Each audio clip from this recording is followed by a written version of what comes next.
Bienvenidos a su noticiero de ABA Televisión, edición fin de semana. Mi nombre es Jaime Sevilla y estas son las noticias. Comenzamos en Italia, donde los corredores humanitarios se reactivan y ya reciben a 10 refugiados. Estos 10 refugiados ya están en Italia gracias a un corredor humanitario. Llevaban meses esperando subir al avión, bloqueados a causa de la pandemia. En el aeropuerto de Fiumicino, en Roma, los recibió el fundador de la comunidad de San Egidio. En un clima de contenida emoción les dijo que a pesar de los bloqueos, no se habían olvidado de ellos. Los corredores humanitarios desde Lesbos son un modo de realizar la esperanza que os llevó a iniciar un viaje tan largo. Este grupo se une a muchos otros que han llegado a Europa gracias al trabajo conjunto del Vaticano y la comunidad de San Egidio. Ya han traído a otros 57 refugiados. El primer grupo vino en 2016, lo trajo el Papa en persona, a su regreso de Lesbos. El sistema de corredores humanitarios ha permitido la entrada en Europa de 3.000 refugiados de Oriente Medio y África. Se trata de una red de organizaciones que, en colaboración con gobiernos europeos, selecciona a los refugiados que pueden viajar a Europa. De este modo ofrecen una doble garantía, aleja a los migrantes de las garras de las mafias y les ayuda a integrarse en su nuevo hogar, para alivio de los estados que reciben. Fallece el cardenal polaco Zenon Grocholewski a sus 80 años. El cardenal polaco Zenon Grocholewski falleció este viernes en Roma a los 80 años de edad. Fue ordenado sacerdote en 1963 y obispo en 1983. Por aquel entonces ya estaba en Roma. Juan Pablo II lo nombró cardenal en el mismo día que a Jorge Mario Bergoglio. Fue presidente del Tribunal de la Asignatura Apostólica y desde 1999 prefecto de la Congregación para la Educación Católica, que se ocupa de las universidades de la Iglesia. Questa è la scuola cattolica. Cuando una escuela es católica, los profesores y alumnos deben entender que se enseñarán valores católicos. Claro que respetamos a las otras religiones, pero es nuestro derecho transmitir valores cristianos. Aunque ya no podía participar en un eventual cónclave por haber llegado a los 80 años, participó en los dos últimos, donde salieron elegidos Benedicto XVI y Francisco. Despidiéndonos. Es una iniciativa que rompe tabú y sobre todo nos acompaña en los momentos más difíciles del coronavirus. Con la pandemia han surgido muchas iniciativas para ayudar a vivir el confinamiento, pero muy pocas se han dirigido a los enfermos y a sus médicos y familiares. Por eso es muy original la propuesta llamada Despidiéndonos. En esta web se propone acompañar a personas tanto real como virtualmente. La idea es, cuando un familiar debe estar solo en el hospital, encontrar otros modos de estar cerca. Pero el enfermo que está infectado de COVID en aislamiento está bien así, no quiere que los familiares vayan a verlo porque tienen miedo a que al familiar no le importaría contagiarse. Claro. Quiere entrar de todas maneras, no le importaría nada, quiere estar cerca, que vaya teniendo conciencia de que hay otras maneras de estar.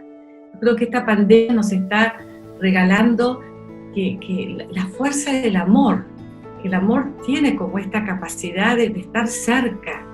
La web despidiéndonos.com se vuelca en la dimensión espiritual de las personas y por eso ofrece oraciones, textos y recursos muy útiles tanto para los familiares como para el enfermo y sus médicos. Nosotros tenemos como esta premisa de que las personas tenemos derecho a saber que podemos morirnos, o sea, de hablar para que la persona pueda, no sé, qué quiere decirle, que pueda honrar su vida, agradecer, reconciliarse, si quiere tener alguna encuentro con un sacerdote, con un rabino, con un pastor según su credo, si quiere dar un mensaje a alguien de la familia. Según Inés Ordóñez, fundadora del Centro de Espiritualidad Santa María, la pandemia ha ayudado a romper el miedo a hablar de la muerte. Es algo que saben hacer muy bien los laicos que su institución prepara para hacer acompañamiento espiritual. Tienen 800 voluntarios a pleno rendimiento en Buenos Aires, pero están también sembrando esperanza en países como Estados Unidos, México, Brasil y Uruguay. Que esta pandemia no tiene la última palabra, como algo de esperanza, que nosotros podemos, que hay un aprendizaje, podemos elegir cómo vivir. Es como ponernos de pie y no nos va a vencer. Esta pandemia no tiene la última palabra, el amor tiene la última palabra. Inés Ordóñez piensa además que, igual que esta pandemia ha ayudado a muchas personas a prepararse para morir, debe ayudar a muchas más personas a aprender a vivir de un modo más pleno. Periodista colombiano desentraña la receta del Papa Francisco para promover cercanía. La nueva sociedad tras el coronavirus se ha traducido en mascarillas, limitación de desplazamientos y distanciamiento social, pero también ha contribuido a apreciar la importancia de las personas que nos rodean y a mejorar nuestro modo de comunicarnos. Estamos obligados a una distancia social y por lo tanto la comunicación auténtica nos permite tener los instrumentos, los anticuerpos para acercarnos al otro y construir un mundo posible. El periodista colombiano Ari Valdirramos ha escrito Sed auténticos, un libro en el que desentraña la receta comunicativa de Francisco. Ari Ramos vio en su trabajo la cercanía del Papa con la gente, cómo personas de todo tipo se sienten comprendidas por él, y se preguntó cómo lo consigue. El resultado es un texto con muchos ejemplos prácticos para aplicar en la propia vida y mejorar el modo de relacionarse con las personas.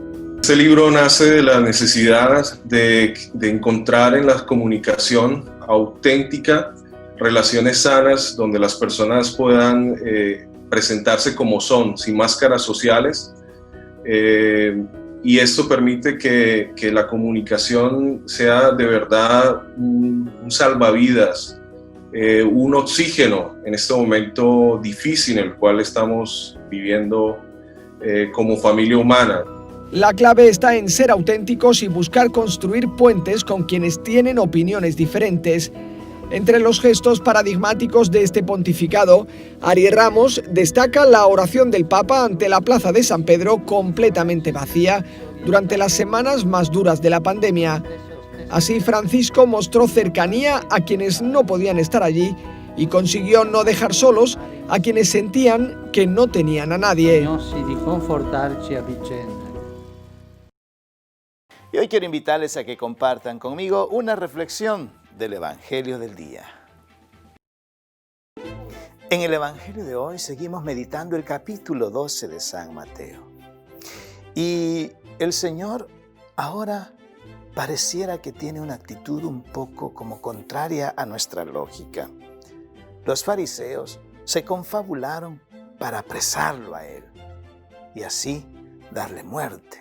Jesús, al escucharlo, se retira, huye y se va a otros lugares a anunciar el Evangelio. Esta enseñanza es preciosa, porque muchas veces aquellas personas que tenemos esa fe firme en el Señor y de repente nos advierten que hay un peligro inminente para nuestras vidas, algunas veces nosotros decimos no. Yo confío en el Señor y Él me va a librar de todo peligro y Él va a ser el que me va a defender. Mis queridos hermanos, ya te está defendiendo el Señor. Te está evitando que vayas a ese suplicio. Y huir en este momento, en estas circunstancias, no es de cobardía, sino de prudencia. Porque el Señor te necesita en otro lugar para que también vayas a anunciar el mensaje de salvación. Me recuerdo aquella tentación del poder, ¿verdad?, al cual el Señor le responde. Cuando le dice Satanás, lánzate de esta cima de la torre del templo o de las murallas, y el Señor ha dicho que te va a guardar en sus sombras. Y el Señor le responde, también está escrito, no tentarás al Señor tu Dios. De esta forma, el Señor nos invita a que cuando alguien nos advierte de algún peligro eminente que tendremos más adelante, el huir no es de cobardía, todo lo contrario. Huir en esas circunstancias es de prudencia. Viene a mi mente el obispo Silvio de Nicaragua, cuando él decide, el Papa lo llama para que salga porque el régimen lo quiere asesinar. Él no quería, pero ante la orden del Papa decidió hacerlo. Eso no fue cobardía, eso fue prudencia, porque él tiene que seguir anunciando el reino de Dios. Mis queridos hermanos, pidámosle al Señor la gracia y el discernimiento para que en determinadas circunstancias su Espíritu nos ilumine y hagamos lo que corresponde hacer. Que así sea.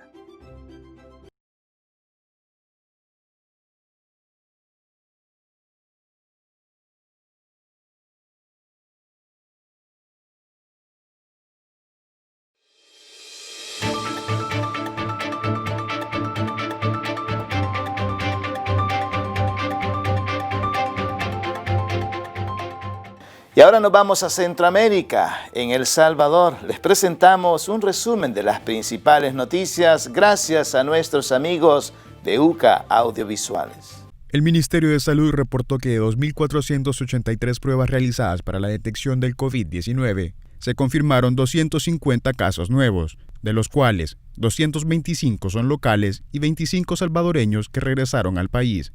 Solo en la noche del pasado 16 de julio, Salud reportó 11 decesos, de los cuales 3 se encontraban trabajando en primera línea ante la pandemia. Por otro lado, se reportaron 165 pacientes recuperados y 10.787 casos sospechosos.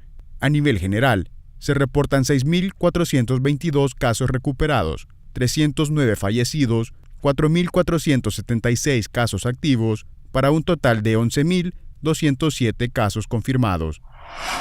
El ministro de Salud, Francisco Alaví, expresó que la pandemia por el coronavirus sigue creciendo, por lo que es necesario tomar medidas más estrictas para detener la propagación de los contagios.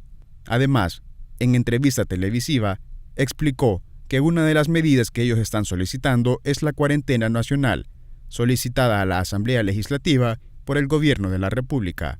Luego de 22 días, los diputados continúan ignorando la petición.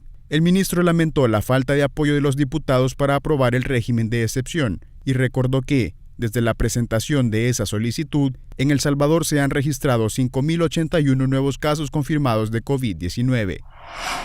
Tras una reforma a la ley del sistema de ahorro para pensiones, que contó con 65 votos de los diputados de la Asamblea Legislativa, se aprobó que los cotizantes que han hecho efectivo el retiro del 25% de su fondo de ahorros como un adelanto, no tengan que reintegrarlo al momento de su retiro.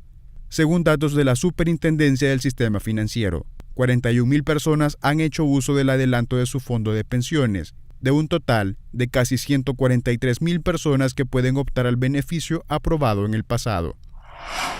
El Tribunal Supremo Electoral informó sobre la aplicación de medidas cautelares en contra de precandidatos a alcaldes y diputados, debido a que se concluyó que realizaron actos de campaña adelantada. Dentro de los procesos iniciados se incluye a la directora del Instituto Nacional de la Juventud, Marcela Pineda, Henry Flores, Marvin Umaña, todos de Nuevas Ideas, y Josué Alvarado del partido Vamos. El tribunal expresó que aún quedan pendientes de resolver 12 casos. El presidente de la Asamblea Legislativa, Mario Ponce, expresó en sus redes sociales que los legisladores deben de presentarse a las sesiones de sus respectivas comisiones de trabajo de manera presencial, ya que hacerlo de manera virtual no tendrá validez legal. Además de no presentarse, se realizarán los respectivos descuentos. Luego de realizar un recorrido para supervisar los trabajos de la rehabilitación que se realizan en las instalaciones de la planta potabilizadora Las Pavas, ubicada en San Pablo, Tacachico, Departamento de la Libertad, el presidente de ANDAF, Frederick Benítez, aseguró que los trabajos de rehabilitación no se han detenido desde que inició la emergencia nacional por la pandemia del COVID-19 y que actualmente ya presentan un 70% de avance. Siguiendo en Centroamérica del Salvador, ahora nos vamos a Guatemala, donde los sastres se han reinventado y tienen esta nueva modalidad de trabajos.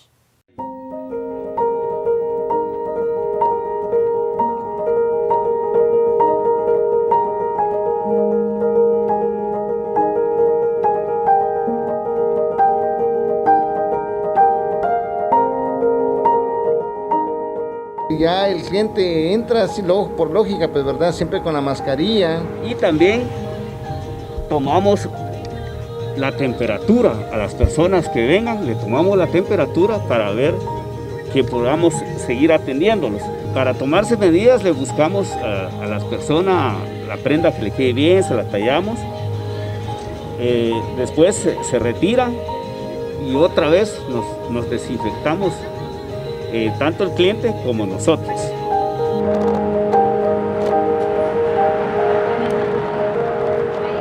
Sanitizar las máquinas, trabajar ciertos horarios. Se le da un lavado con químico para que más que todo desintimizarlo y luego pues poder trabajar la tela.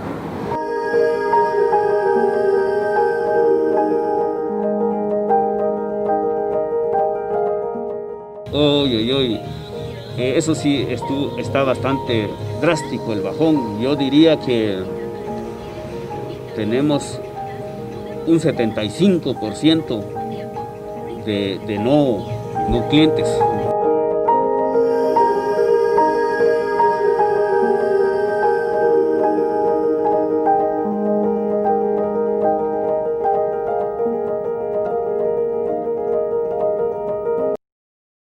Y de Centroamérica nos vamos hasta el sur, donde el padre Manuel Rodríguez Rodríguez, misionero claretiano, nos ha preparado este hermoso reportaje directamente desde los estudios de nuestra cadena hermana JN19 Televisión, de lo que pasa en este país. Reporta para la cadena de televisión ABA y JN19 del Perú, el padre Manuel Rodríguez Rodríguez, misionero claretiano desde Lima. La pandemia sigue cobrando muchas víctimas. Se habla de 13.500 fallecidos, se habla de 345.000 contagiados. Una noticia de contagio que nos entristece es la de Monseñor Gerardo Serdín, que es vicario, obispo del vicariato de San Ramón y gran parte de la Amazonía. Sabemos que es pues un gran apóstol, un gran misionero y ahora contagiado. Oremos para que se recupere de este mal. En Arequipa, ciudad del sur, parece que la escasez de camas es acuciante, es grave. A la puerta del hospital han puesto carpas, hay como 100 enfermos allí esperando que les atiendan. Algunos mueren, han muerto en pocos días 10. Es una pena que no haya ni siquiera una cama para recibir a un enfermo que está grave. Roguemos a Dios para que se solucionen estos grandes problemas. A este problema se ha juntado ahora el frío, sobre todo en la sierra, en la parte de Puno, donde hay 8 grados bajo cero, y esto afecta mucho, tanto a las personas, incluso a veces mueren niñitos por el frío, también muchos animales por el frío. Es un problema más que se va acumulando en nuestro Perú, que está lleno de problemas. El premio Nobel Vargas Llosa, peruano, ha hecho una exhortación a los papás para que traten de habituar a sus niños a la lectura, porque la lectura, por una parte, trae mucha fruición y trae mucha cultura, y el hábito de la lectura se ha ido perdiendo con el tiempo. Ojalá que a través de este encerramiento, este confinamiento de los alumnos, puedan crear ese hábito de la lectura para tener más cultura y tener también más disfrute de lo que otros han escrito, como experiencia, como novela, como enseñanza. Reportó para ustedes desde Lima el padre Manuel Rodríguez Rodríguez, misionero claretiano.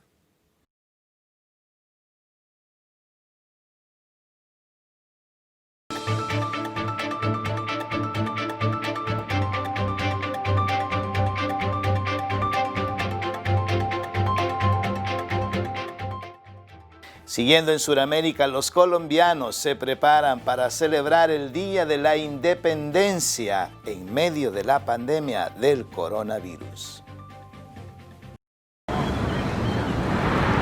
Colombia se prepara para celebrar su Día de la Independencia en medio del dilema de que sus ciudadanos acaten las normas sanitarias y mantengan la tradición de conmemorar esta fecha, pero ahora desde sus hogares.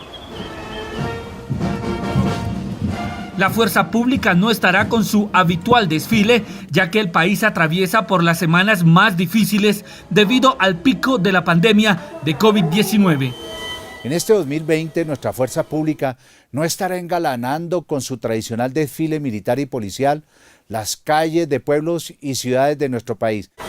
La propagación del virus no da tregua y las autoridades hacen un llamado a los colombianos a disfrutar este día quedándose en casa, teniendo en cuenta que la red hospitalaria del país entró en uno de sus peores momentos. Estamos en el momento más complejo y por supuesto todos los días tenemos más pacientes, tanto positivos como en hospitalización y en cuidados intensivos. La Voz de América consultó al exministro de Defensa de Colombia, Juan Carlos Pinzón, quien aseguró que el grito de libertad del 2020 pasará a la historia. Voy a extrañar el desfile militar, que es tan tradicional y que emociona a todos los colombianos de todos los estratos, es como una tradición nacional. 210 años de independencia que celebrará el país en medio del confinamiento. Personalmente vamos a extrañar los desfiles militares porque era una celebración que hacíamos con asados, donde hacían encuentros entre amigos y familiares. En julio se celebra la declaración de la independencia de 5 países americanos: Estados Unidos, Venezuela, Argentina, Colombia y Perú. Pero este año se interpuso el COVID-19. Yair Díaz, Voz de América, Bogotá. Muchas de las personas que ya padecieron el coronavirus y se han logrado recuperar quedan de alguna forma afectadas. Veamos algunas de estas consecuencias. Algunos pacientes de COVID-19 que fueron dados de alta después de permanecer en la unidad de cuidados intensivos, como es el caso de esta mujer en Inglaterra, todavía no se recuperan por completo. Ella dice que siente que le falta respiración y experimenta fatiga profunda. Las primeras 2 o 3 noches tenía miedo de irme a la cama porque la primera noche tuve pesadillas recurrentes que había soñado cuando estaba en coma. La revista médica Lancet ha publicado un estudio realizado por médicos que atienden a 153 pacientes sobre las consecuencias médicas en enfermos que estuvieron graves en su hospitalización, pero que lograron recuperarse del coronavirus. La investigación reveló que 1/3 de ellos experimentaba un estado mental alterado, con inflamación cerebral, psicosis y síntomas similares a la demencia. Cuanto más prolongada la permanencia en el hospital es más severa la COVID. La necesidad de cuidado intensivo o elevado flujo de oxígeno identifican a un grupo de pacientes que tienen más probabilidades de tener síntomas persistentes a las 6 o más semanas. Como parte del estudio, también revelaron que analizan el daño a los pulmones en pacientes 3 meses después de ser dados de alta, ya que han notado ciertas similitudes a una enfermedad llamada fibrosis pulmonar idiopática. Aunque los científicos advierten que aún es demasiado pronto para establecer comparaciones y conclusiones, porque el virus es muy nuevo. Y todavía no hay sobrevivientes a largo plazo cuyos pulmones puedan estudiar y comparar. Luis Alberto Facal, Voz de América. Estados Unidos bate récord de contagios del coronavirus. Parecía que lo peor había pasado. Tras el pico registrado en abril, en Estados Unidos, mayo fue un mes de descenso continuo en el número de nuevos casos diarios de COVID-19. El presidente Donald Trump lo celebró e instó a una desescalada de las medidas de prevención. Nuestro país tiene que reabrir y tiene que hacerlo lo antes posible. Pero de repente la curva volvió a tomar una tendencia ascendente y aunque desde la administración se atribuyó al aumento de número de pruebas de COVID-19 disponibles, las cifras señalaban que los casos aumentaban más rápido que la distribución de test. Ahora los estados del sur y del oeste del país registran importantes repuntes y en el último mes Estados Unidos ha batido el récord diario de contagios en 11 ocasiones. La Casa Blanca, por su parte, insta a la reapertura de las escuelas. No creemos que nuestros niños tengan que estar encerrados en casa con consecuencias devastadoras, cuando es perfectamente seguro para ellos ir a la escuela. Un documento filtrado del equipo gestor de la pandemia que asesora a la Casa Blanca y publicado por el Centro de Integridad Pública sugiere que más de una docena de estados deberían recurrir a medidas de protección más estrictas. En este entorno, la Administración transfirió la responsabilidad de las estadísticas de la pandemia en hospitales a una empresa privada, al tiempo que desapareció la información que hasta ahora se registraba en una web gubernamental. Varias voces de la misma Administración expresaron preocupación e instaron a la transparencia. Ayer, esta información volvió a publicarse. Bricio Segovia, Voz de América, Washington. Y la iniciativa de llevar un poco de paz, alegría, gozo a los hogares a través del canto nos presenta esta hermosa canción, Salve Regina, en más de 450 voces. Que la disfrutemos. La Fundación Chilena Canto Católico ha lanzado esta Salve Regina, cantada nada menos que por 450 voces diferentes de 33 países. Salve Regina, Mater Misericordiae, vita dulcedo, espes nostra salve. La idea de producir esta melodía nació cuando escucharon las palabras del Papa durante la Urbi et Orbi especial del 27 de marzo. Quisimos como poder hacer una invitación también a todo el que quisiera unir su voz al cielo, pero esta vez, bueno, como encomendándonos a la Santísima Virgen, y por eso quisimos escoger este canto. Salve Regina. La Salve Regina se atribuye a Bernardo de Claraval y la melodía se compuso en el siglo XIII. Para esta versión contaron con la solista Elena Marraccini. Explica que es una melodía aparentemente fácil, pero que ejecutarla sin quiebres es técnicamente difícil. Porque es fácil, pero cuando uno quiere mantener un volumen de voz determinado en toda la línea, sin que se quiebre entre consonantes, vocales, sílabas, y haciendo inflexiones leves, uniendo frases que no quería cortar, se hace complicado. No han querido hacer un vídeo bonito, sino transmitir un profundo mensaje, una respuesta al dolor y al miedo actual de cientos de miles de personas en todo el mundo. Y queríamos también como unirnos un poco a ese sentimiento, transmitir eso, pero claro, un dolor que solo se entiende también como desde la cruz y en el fondo nosotros como cristianos le damos un sentido a ese dolor que va mucho más allá de como estamos sufriendo y lo estamos pasando mal. Entonces es de poder como dejarlo en las manos de Dios y también volver la mirada a Él para que nos dé esperanza en este tiempo tan difícil. Fue impresionante. Llegué yo pensando en que solamente mi parte, y luego cuando ve el video, porque te enfrentas al total, digamos, sin saber lo que pasa después, y confiando y entregándote al resultado final, y fue como un choque, así como que, wow, qué impresionante. Además de canciones como esta, la Fundación Canto Católico tiene materiales muy interesantes sobre el papel de la música en la Iglesia, en su web y en su canal de YouTube.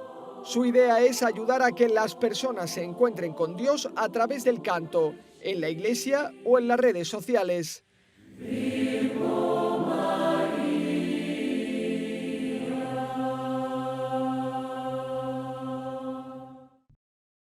Y así llegamos al final de una edición más de su noticiero de ABA Televisión, edición fin de semana. Recuerde que nos puede sintonizar las 24 horas del día en el www.abatvn.com, así como también en nuestras plataformas digitales Roku TV y Amazon Fire, y en el canal 75 de Guatemala por Multivisión Cable. Por supuesto, también en nuestras cadenas hermanas, y nos encuentra en las redes sociales. Gracias por su preferencia y le invitamos a que siga en la programación de ABA Televisión. Que el Señor los bendiga y feliz fin de semana.